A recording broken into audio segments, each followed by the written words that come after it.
Hello, everybody, and thank you for tuning in to the Liberty Report. With me today is Daniel McAdams, who's the Executive Director of the Institute for Peace and Prosperity. Daniel, welcome to the program today. Thanks, Dr. Paul. Good to be with you. Well, what do you think's the big issue right now? Anything happened this past week, or were there several things that happened this past week? I was going to say not much, but yeah, there was a lot that happened. You know, we had the Obamacare decision, which you wrote about in your weekly column this week, which was big news. But the bigger news, I think, that we were going to talk about today is the Supreme Court decision on same-sex marriage. And, you know, it's interesting. Remember, back when you were in office, we did a lot on our Thursday lunches with the separation of powers. We had Louis Fisher, who's a great expert on this. We talked about the different branches of government. And I was really interested in the way this decision was presented in the media, that the Supreme Court legalized same-sex marriage. Yeah, the one headline I saw was same-sex marriage is a right, and this is in the quotes from the article.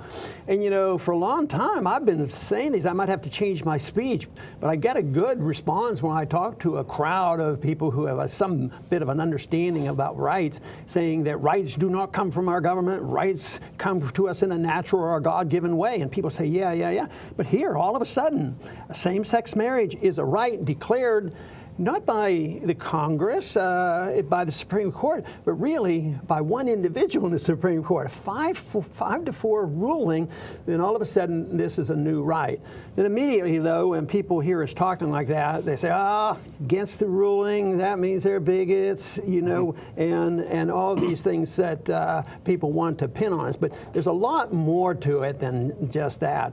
For instance, I think it raises the issue of licensing. You know, what they're really talking about is a license to get married, and they're changing how you get a license. The federal courts are overruling what states have done, and in many ways they're changing the definition of marriage, which seems to be way beyond anything that governments were supposed to do. And matter of fact, I'm convinced that much of this could have been prevented by maybe having a lot less laws in the land. Yeah, it seems like both sides have it wrong in a way. The traditional family seems to have it wrong, and the pro-same-sex marriage seem to have it wrong. Yeah, because I don't think we should be involved in it. You know, I see marriage as a sacrament. But not everybody wants to see it as a sacrament.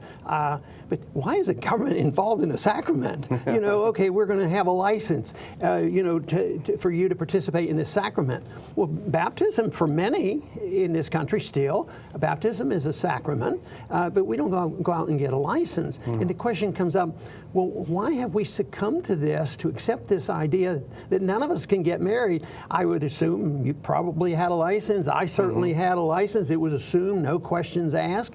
But, you know, that's not the way it's been a long time. And looking into this, I find out that there's many that defend the position that this came about from the Civil War. And it came about because racism existed, and it came out because they wanted to prevent blacks marrying whites. And that particular understanding was reversed in 1967 by the Supreme Court. But it isn't so much that the court's supposed to sort these things out.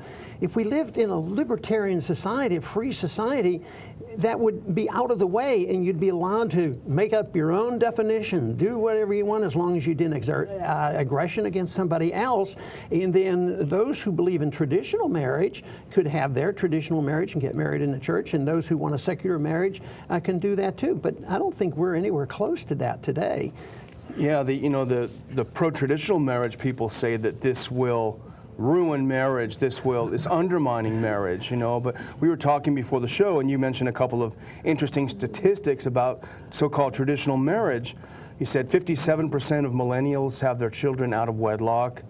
More than half of the pregnancies result in abortions, and more than half of the marriages end in divorce. So it seems like traditional families are doing a pretty good job of destroying traditional marriage themselves. Yeah, and I think it's an issue. Matter of fact, I've even made the case that abortion is not legalistic in that you're going to make a more moral society. You can have laws regarding it because there's a killing going on, but it doesn't change anything, you know. And I think the courts are very, very political. People say, well, they don't have to be because they have lifetimes gender, you know, lifetime appointments. Yeah. But they're very political during the abortion debate. The abortions were done wholesale in the 60s, so the courts catch up. In a way, the courts are sort of catching up now with this. But the whole point is, though, that that they can't change anything. That you can't change a culture by legislation. So that's why libertarians make the point that if there's no violence involved, don't try to micromanage this. So who's right? Who wants to control the definition? In a libertarian society, nobody does. But here, I think the people who believe in traditional marriage fall short. In traditional marriage is so poorly protected when they have a chance.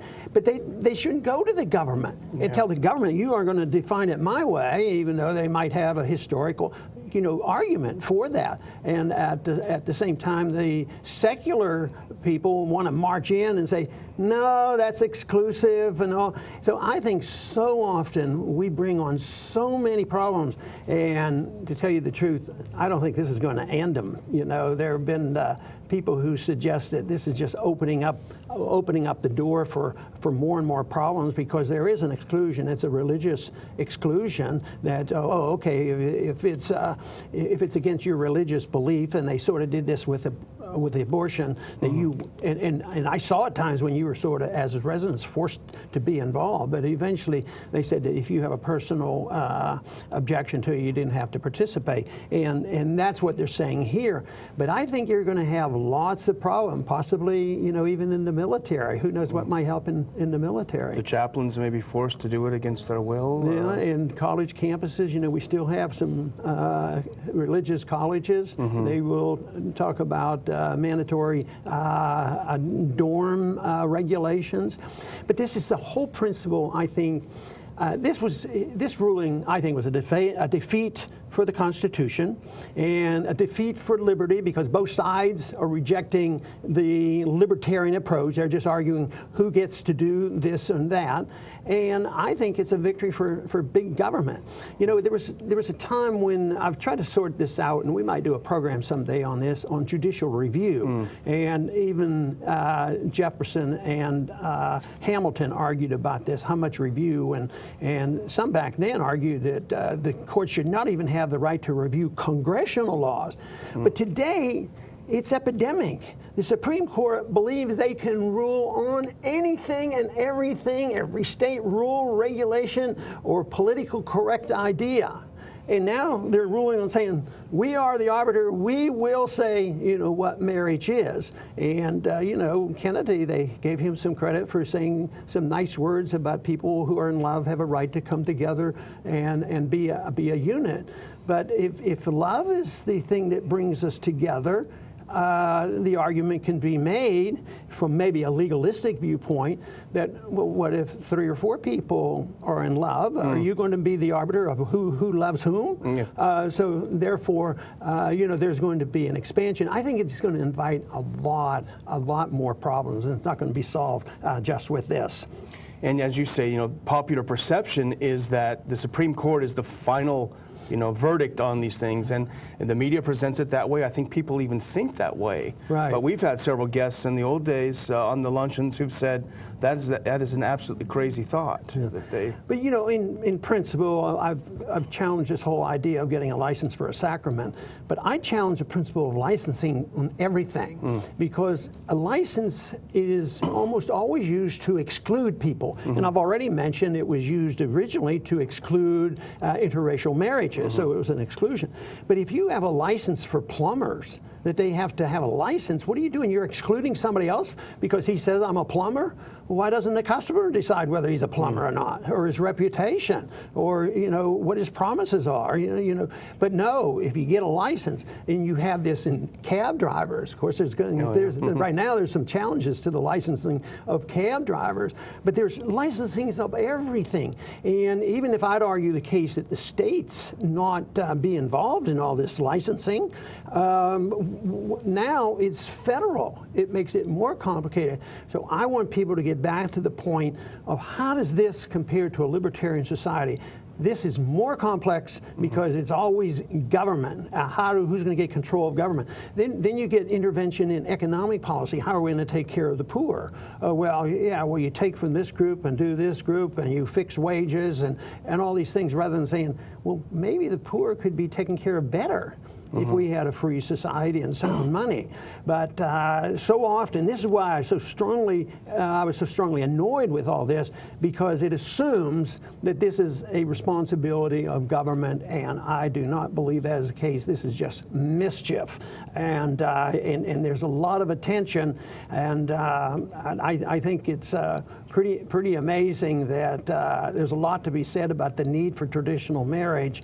But none of this stuff is going to help traditional marriage. Matter of fact, it emphasizes so much that the people who believe in traditional marriage are going the wrong way. Yeah. But we need to clean up our act and find out, what traditional marriage is all about. In the same way, with the abortion issue, and there are some people who are arguing that the abortion rate is somewhat down.